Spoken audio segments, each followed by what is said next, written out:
Hello दोस्तों, स्वागत है हमारे चैनल पर, जहां हम एविएशन की दुनिया की सबसे रोमांचक और डरावनी कहानियां लाते हैं। आज की कहानी इतनी खतरनाक है कि सुनकर आपके रोंगटे खड़े हो जाएंगे, लेकिन साथ ही ये एक ऐसी कहानी है जो पायलट्स की बहादुरी और इंसानी जज्बे की मिसाल है। ये है नेशन वाइड एयरलाइंस की फ्लाइट 723 का हादसा। 7 नवंबर 2007 साउथ अफ्रीका का केप टाउन। एक बोइंग 737 रनवे पर खड़ा है, टेक ऑफ के लिए तैयार। लेकिन जैसे ही ये प्लेन हवा में उठता है, कुछ ऐसा होता है जिसकी किसी ने कल्पना भी नहीं की थी। इंजन, हाँ, पूरा का पूरा इंजन विंग से टूटकर रनवे पर गिर जाता है। फिर भी 112 जिंदगियां बच जाती हैं। अगर आपको एविएशन की कहानियां पसंद हैं तो लाइक करें, सब्सक्राइब करें और बेल आइकन दबाएं। तैयार हैं तो चलिए रनवे पर पहुंचते हैं, जहां से ये कहानी शुरू होती है। 7 नवंबर 2007 दोपहर 3:50 Cape Town international airport.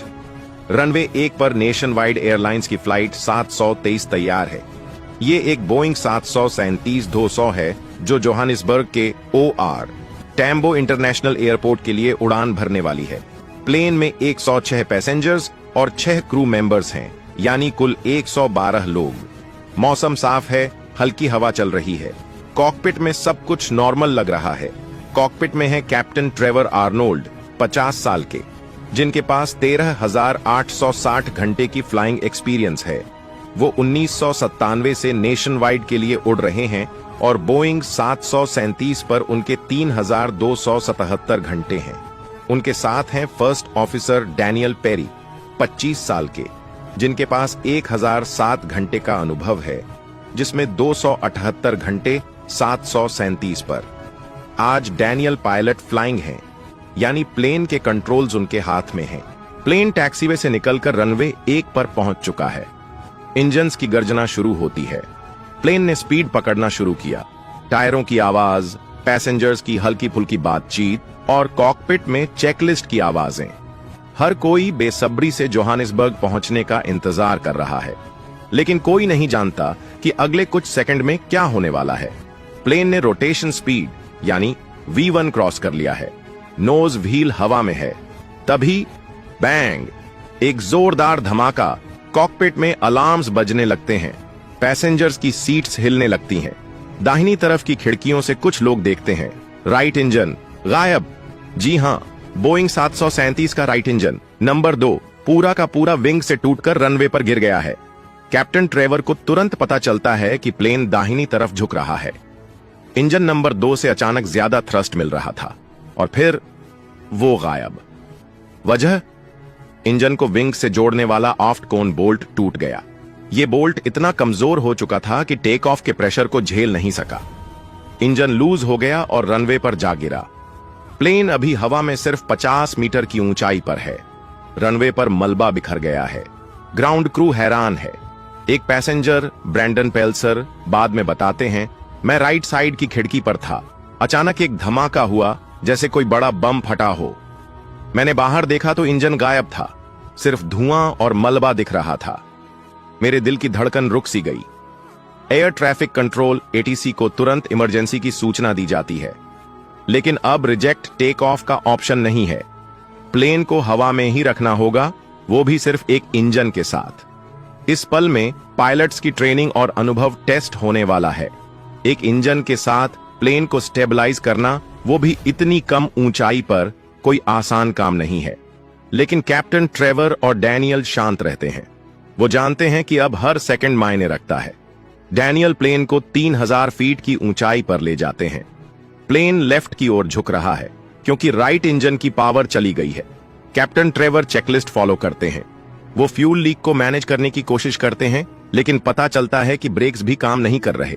ATC ने पायलट्स को एयरपोर्ट के आसपास ऑर्बिट करने को कहा है, क्योंकि रनवे पर इंजन का मलबा बिखरा पड़ा है। ग्राउंड क्रू तेजी से रनवे क्लियर करने में जुटा है, लेकिन इसमें 14 मिनट लगते हैं। इन 14 मिनट में पायलट्स प्लेन को हवा में स्टेबल रखते हैं। पैसेंजर्स के लिए ये पल किसी बुरे सपने जैसे हैं। कुछ लोग प्रेयर कर रहे हैं, कुछ अपने परिवार को फोन करने की कोशिश कर रहे हैं। केबिन क्रू शांत रहकर पैसेंजर्स को समझा रहा है। एक फ्लाइट अटेंडेंट लिंडा बाद में बताती हैं, हमने पैसेंजर्स से कहा कि घबराएं नहीं, लेकिन हमें भी डर लग रहा था। फिर भी हमारी ट्रेनिंग ने हमें शांत रखा। इस बीच चलिए थोड़ा पीछे चलते हैं। नेशन वाइड एयरलाइंस कौन थी और ये बोइंग 737-200 जिसका इंजन टूटकर गिर गया, उसकी कहानी क्या थी? Nation wide airlines south Africa की एक डोमेस्टिक एंड रीजनल एयरलाइन थी जो 1995 में शुरू हुई थी। ये company Cape Town, Johannesburg, Durban जैसे शहरों को जोड़ती थी और कुछ इंटरनेशनल रूट्स भी चलाती थी, जैसे लंदन और नामीबिया। लेकिन कंपनी की फाइनेंशियल हालत हमेशा से कमजोर थी। उनके पास 12 प्लेन थे, जिनमें ज्यादातर बोइंग 737-200 जैसे पुराने मॉडल थे। फ्लाइट 723 का प्लेन, जिसका रजिस्ट्रेशन नंबर था ZSOIZ, 1981 में बना था। ये बोइंग 737-200 था, जो उस जमाने का बहुत भरोसेमंद प्लेन माना जाता था। इसने 57,000 घंटे से ज्यादा उड़ान भरी थी, यानी करीब 26 साल पुराना था। इसके 2 इंजन थे, प्रैट एंड व्हिटनी JT-8D-15 है। ये इंजन अपनी दमदार परफॉर्मेंस के लिए जाने जाते थे, लेकिन पुराने होने की वजह से इन्हें बार बार मेंटेनेंस की जरूरत थी। लेकिन सवाल ये है कि इतना पुराना प्लेन क्या सेफ था और क्या नेशन वाइड इसका मेंटेनेंस ठीक से कर रही थी? इन सवालों के जवाब हमें बाद में जांच में मिलेंगे। अभी के लिए ये समझ लीजिए कि फ्लाइट 723 के 112 लोग, जिसमें बिजनेसमैन, टूरिस्ट्स और फैमिलीज शामिल थे, इस बात से बेखबर थे कि उनका प्लेन एक खतरनाक मोड़ पर खड़ा है। एक पैसेंजर मैरियन बाद में बताती हैं, मैं अपने बच्चों के साथ जोहानिसबर्ग जा रही थी। हमें कुछ नहीं पता था कि प्लेन में कोई दिक्कत है। सब नॉर्मल लग रहा था, वापस उस पल पर जहां प्लेन हवा में है। 14 मिनट बाद ATC से खबर आती है, रनवे क्लियर है। अब पायलट्स के सामने सबसे बड़ा चैलेंज है, बिना ब्रेक्स के लैंडिंग। 4:10 पर फ्लाइट 723 लैंडिंग के लिए अप्रोच कर रही है। बिना ब्रेक्स के लैंडिंग करना आसान नहीं। पायलट्स को रनवे पर सटीक टचडाउन करना होगा ताकि प्लेन ज्यादा दूर न जाए। डैनियल प्लेन को धीरे धीरे नीचे लाते हैं। कैप्टन ट्रेवर हर कदम पर नजर रखे हुए हैं। प्लेन रनवे पर टच करता है। स्पीड कम करने के लिए रिवर्स थ्रस्ट का इस्तेमाल होता है, लेकिन ब्रेक्स न होने की वजह से प्लेन टैक्सीवे तक जाता है और वहां रुकता है। बाकी का इंजन बंद किया जाता है।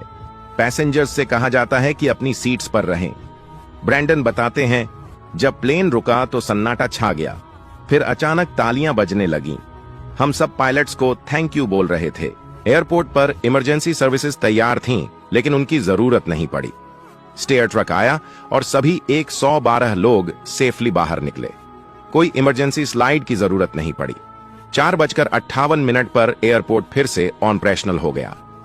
South African civil aviation authority SACA और अमेरिकी NTSB ने हादसे की जांच शुरू की। 2009 में फाइनल रिपोर्ट आई। पता चला कि राइट इंजन का ऑफ्ट कोन बोल्ट थकान, फैटिग की वजह से टूटा था। यह बोल्ट पहले से ही क्रैक हो चुका था क्योंकि नेशन वाइड ने मेंटेनेंस में लापरवाही बरती। रिपोर्ट में कहा गया कि बोइंग के डायरेक्टिव में हर 700 फ्लाइट साइकिल्स पर इंजन माउंटिंग चेक करने का नियम था, लेकिन नेशन वाइड ने इसे फॉलो नहीं किया। बोल्ट की गलत इंस्टॉलेशन और पुराने क्रैक्स की वजह से इंजन टूट कर गिरा। अच्छी बात यह थी कि बोइंग 737 का डिजाइन ऐसा है कि इंजन के अलग होने पर विंग को ज्यादा नुकसान नहीं होता, लेकिन मेंटेनेंस की कमी इस हादसे की जड़ थी। SACA ने पाया कि नेशन वाइड के पास सेफ्टी सर्टिफिकेट भी नहीं था। उनकी मेंटेनेंस प्रक्रियाएं कमजोर थीं। एक एविएशन एक्सपर्ट जॉन स्मिथ कहते हैं, मेंटेनेंस एविएशन की रीढ़ है। अगर आप नियमित चेकअप्स को नजरअंदाज करते हैं तो ऐसे हादसे होते हैं। हादसे के बाद SACA ने 30 नवंबर 2007 को नेशन वाइड की पूरी फ्लीट ग्राउंड कर दी। सिर्फ एक बोइंग 767 को उड़ने की इजाजत मिली क्योंकि उसका मेंटेनेंस KLM कर रही थी। 24 दिसंबर को सस्पेंशन हटा, लेकिन नेशन वाइड हॉलीडे सीजन के बिजनेस से चूक गई। आखिरकार 29 अप्रैल 2008 को एयरलाइन बंद हो गई। इस कहानी का सकारात्मक पहलू भी है। कैप्टन ट्रेवर को उनकी बहादुरी के लिए इंटरनेशनल पोलारिस अवार्ड मिला। डैनियल पेरी अब जापान